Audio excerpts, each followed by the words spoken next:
முதலமைச்சர் விஜய் அப்புறம் அவங்க மனைவி சங்கீதாவுக்காக அவங்க பசங்க 2 பேரும் செய்திருக்கக்கூடிய ஒரு மிகப்பெரிய ஏற்பாடு, கண்டிப்பா இவங்க 2 பேரும் திருமண வாழ்க்கையில மறுபடியும் ஒண்ணு சேர்வதற்கான ஒரு அடித்தளத்தை ஏற்படுத்தும் அப்படிங்கிறது இப்ப தகவலா கிடைச்சிருக்கு. அதோட விவரத்த தான் இந்த வீடியோல பார்க்க போறோம். தமிழ் சினிமால பிரபலமான நடிகராக இருந்து, அதுக்கப்புறம் அரசியல்ல ஈடுபட்டு, இப்ப தமிழ்நாட்டோட முதலமைச்சரா வலம் வரக்கூடியவர் தான் சிஎம் விஜய். இவரோட பர்சனல் லைஃப்ப பொறுத்த வரைக்கும் மனைவி சங்கீதா கடந்த ஒரு சில வருஷங்களாவே இவங்களோட சேர்ந்து வாழல அப்படிங்கிற நம்ம எல்லாருக்குமே தெரியும். பிப்ரவரி மாதம் விவாகரத்து மனு தாக்கல் பண்ணாங்க. ஆனால் அடுத்த ஒரு 4 மாதம் கழித்து ஆகஸ்ட் 7ஆம் தேதி அந்த எல்லா விவாகரத்து மனையும் வாபஸ் வாங்குறேன்னு சொல்லி ஒரு அதிர்ச்சியை கொடுத்தாங்க.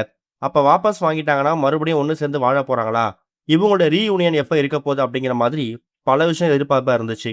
குறிப்பாக ஆகஸ்ட் 25ஆம் தேதி நடந்த இவங்களுடைய வெட்டிங் ஆனிவர்சரி, அந்த திருமண அன்னைக்கு இவங்க 2 பேரும் மறுபடியும் ஒன்று சேர போகிறாங்க அப்படிங்கிற மாதிரி பல டாக்ஸ் போயிட்டு இருந்தாலும் இப்போ வரைக்கும் அதுக்கான எந்த விதமான செய்தியும் வெளிவரல. இவங்க 2 பேரும் ஒன்று சேர்ந்த மாதிரி எந்த ஃபோட்டோஸும் வரல. ஆனால் இவங்களுடைய பசங்க இருக்காங்கல்ல, மகன் ஜேசன் சஞ்சய், மகள் திவ்யா சாஷா, இவங்க 2 பேருமே அதுக்கான ஒரு ஆரம்பத்தை ஆரம்பிச்சிருக்காங்களாம். வெட்டிங் ஆனிவர்சரி அன்னைக்கு தான் அம்மாவும் அப்பாவும் ஒருத்தருக்கு ஒருத்தர் மனசு விட்டு பேசுகிற மாதிரி ஒரு ஃபோன் கால் அரேஞ்ச்மெண்ட் பண்ணுறதாவும், அதில் சிஎம் விஜய் அவர்களுக்கு மனைவி சங்கீதாவும், சங்கீதாவுக்கு சிஎம் விஜய் அவர்களும் மாற்றி மாற்றி திருமண நாள் வாழ்த்துக்களை ஷேர் பண்ணியிருக்காங்க.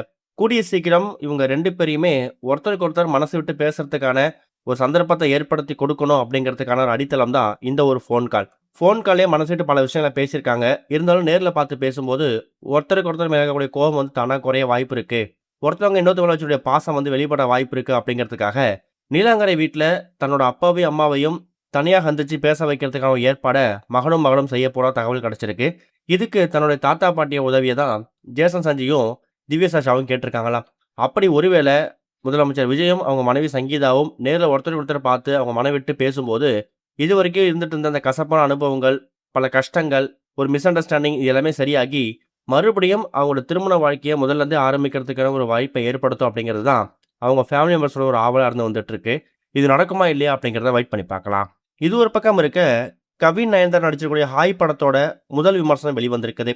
கவின் நயன்தாரா நடிப்பில் விஷ்ணு இயக்கத்தில் எல்லாரும் ரொம்ப ஆவலாக எதிர்பார்த்த திரைப்படம் தான் ஹாய். இந்த படம் ஏற்கனவே ஆகஸ்ட் 14ஆம் தேதி ரிலீஸ் ஆகலாம் இருந்துச்சு.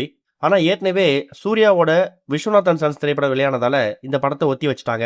இந்த திரைப்படம் ஆகஸ்ட் 28ஆம் தேதி நாளைக்கு உலகம் முழுக்க ரிலீஸ் ஆக போகுது. ஏற்கனவே இந்த திரைப்படத்தோட ட்ரெய்லரை பார்த்துட்டு ரசிகர்கள் பயங்கரமாக செலவே பண்ணிட்டு இருக்காங்க. இது மூலயமா இந்த படத்துக்கான எதிர்பார்ப்பு அதிகமாக இருக்கிறதால இப்போ இந்த படத்துக்கான ஸ்பெஷல் ஸ்க்ரீனிங்கை நேற்று சென்னையில் காமிச்சிருக்காங்க. அப்போ அங்கே படத்தை பார்த்த எல்லாருமே இந்த படத்தை புகழ்ந்து தள்ளியிருக்காங்களாம். குறிப்பாக கவின் அப்புறம் நயன்தாராவோட கெமிஸ்ட்ரி ரொம்ப சூப்பராக ஒர்க் அவுட் ஆயிருக்கு, கண்டிப்பாக இந்த திரைப்படம் ஒரு என்டர்டைன் படமாக இருக்கும், அதுவும் குடும்பத்தோடு வந்து பார்க்குற மாதிரி ஃபேமிலி என்டர்டைனாக இருக்கும் அப்படிங்கிற மாதிரி அவங்க கருத்துக்களை பதிவு பண்ணியிருக்காங்க. ஸோ இது மூலயமா கவின் நயன்தாராவோட ஹாய் திரைப்படம் வெற்றி படமாக அமையுமா அப்படிங்கிறத வெயிட் பண்ணி பார்க்கலாம். இது வரைக்கும் கனெக்டிங் டிவிக்கு சப்ஸ்கிரைப் பண்ணனா மறக்காமல் சப்ஸ்கிரைப் பண்ணிக்கங்க. உடனடி அப்டேட்ஸ் பெறுவதற்கு நோட்டிஃபிகேஷன் பெல்லையும் கிளிக் பண்ணிக்கங்க.